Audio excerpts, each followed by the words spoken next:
In electronics, the real magic isn't just designing something cool on your computer. It's about turning that digital dream into a physical object you can actually hold in your hand. But how do you make that jump?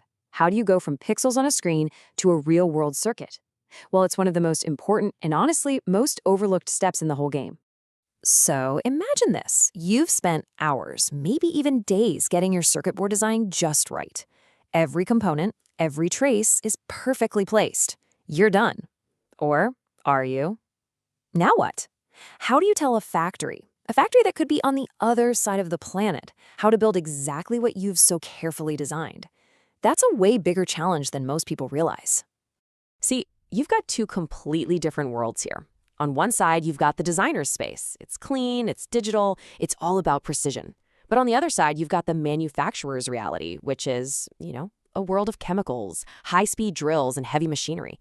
You can't just email your design file and say, make this. There's this huge communication gap between these two worlds that absolutely has to be bridged.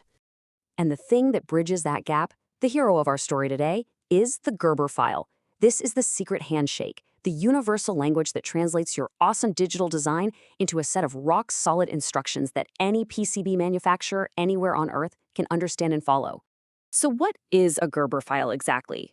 Well, the simplest way to think about it is like a 2D map for just one single layer of your circuit board. It's not some fancy 3D model, it's just a flat, super precise blueprint. And the beauty of it is that it's the industry standard.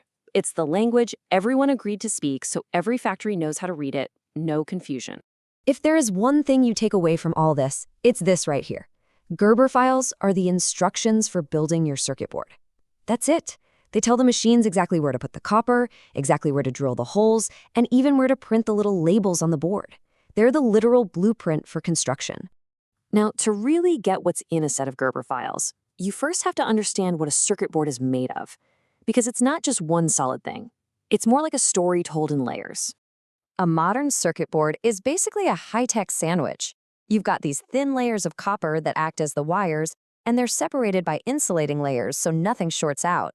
Each of these layers has a very specific job to do, which means each one needs its own separate instruction file. So let's break down the main players here. You've got your copper layers. Those are the actual wires making the connections. Then there's the solder mask. That's the protective coating, usually green, that keeps the copper safe. The silkscreen is all the text, the labels for the parts. And of course, you need files that show where to drill every single hole and what the final shape of the board should be. And all of this comes together in a neat little package for the factory. Every single layer we just talked about gets its own file with its own standard name. You'll see things like .gtl for the top copper layer, .gts for the top solder mask, .drl for the drill holes, and so on. The factory gets a whole folder full of these files, and each one tells them exactly what to do for one specific layer of your design. Okay, so we know what they are, but how do they actually get made? What's the process? Let's walk through the standard workflow from your computer to the factory floor. If you look inside any piece of design software, the process is pretty much the same. You start with your big idea, the schematic. You design the physical board layout, you run all your checks. And then, what's that very last step right before you hit send to the factory? It's generating the Gerber files. It is the final and most critical output of your entire design process. Here's how it breaks down step by step. First, you create your schematic, the logical plan. Then, you design the physical layout. After that, you hit export and generate the Gerbers. Again, one file for every layer. You also generate a separate drill file. Finally, you zip them all up into one package and send that whole collection off to the manufacturer.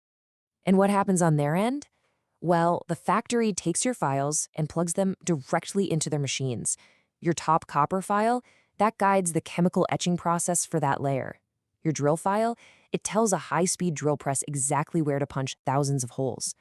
Your solder mask file controls the machine that applies that protective green coating. Every file drives a real physical manufacturing step. Now, this is where we need to get serious for a minute, because each file controls a physical machine. A tiny little mistake in your digital file can become a huge, and I mean huge, expensive physical screw-up. We're talking about scrapping an entire batch of boards, which can cost you thousands of dollars and weeks of delays. And the mistakes are usually pretty simple, but the results are disastrous. Forgetting to include the file for one of the layers, getting the board shape wrong, providing a bad drill file, or having layers that just don't line up perfectly. Any one of these can completely ruin a production run. It's painful. This is so critical, it brings up a really important question. What is the absolute number one thing, the single most important step you can take to make sure your files are perfect before you send them off and spend any money?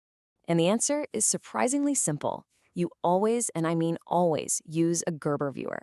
This is a special piece of software that lets you load all your separate files and see them stacked up on top of each other, just like the real board. It's your final pre-flight check. It's your chance to see exactly what the manufacturer will see and guarantee that every layer is there, everything is lined up, and it all looks exactly like you planned. And that, right there, is the real payoff. Understanding this whole process, from design to export to that final verification step, is what separates a hobbyist from a professional. When you master Gerber files, you can confidently send your work to any manufacturer on the planet and know for a fact that you're going to get back exactly what you designed. So let's just quickly recap the most important points. 1. Gerbers are the universal language of PCB manufacturing. 2. Every layer of your board gets its own separate file. 3. You must always, always, always verify your files with a Gerber viewer before you send them out. And 4. Getting your Gerbers right is the absolute key to preventing super expensive mistakes and frustrating delays. And I'll leave you with this thought. You can have the most brilliant, groundbreaking circuit design in the world, but it's not actually complete until you've successfully translated it into the language of manufacturing. Your job as a designer isn't done until your Gerber files are absolutely perfect.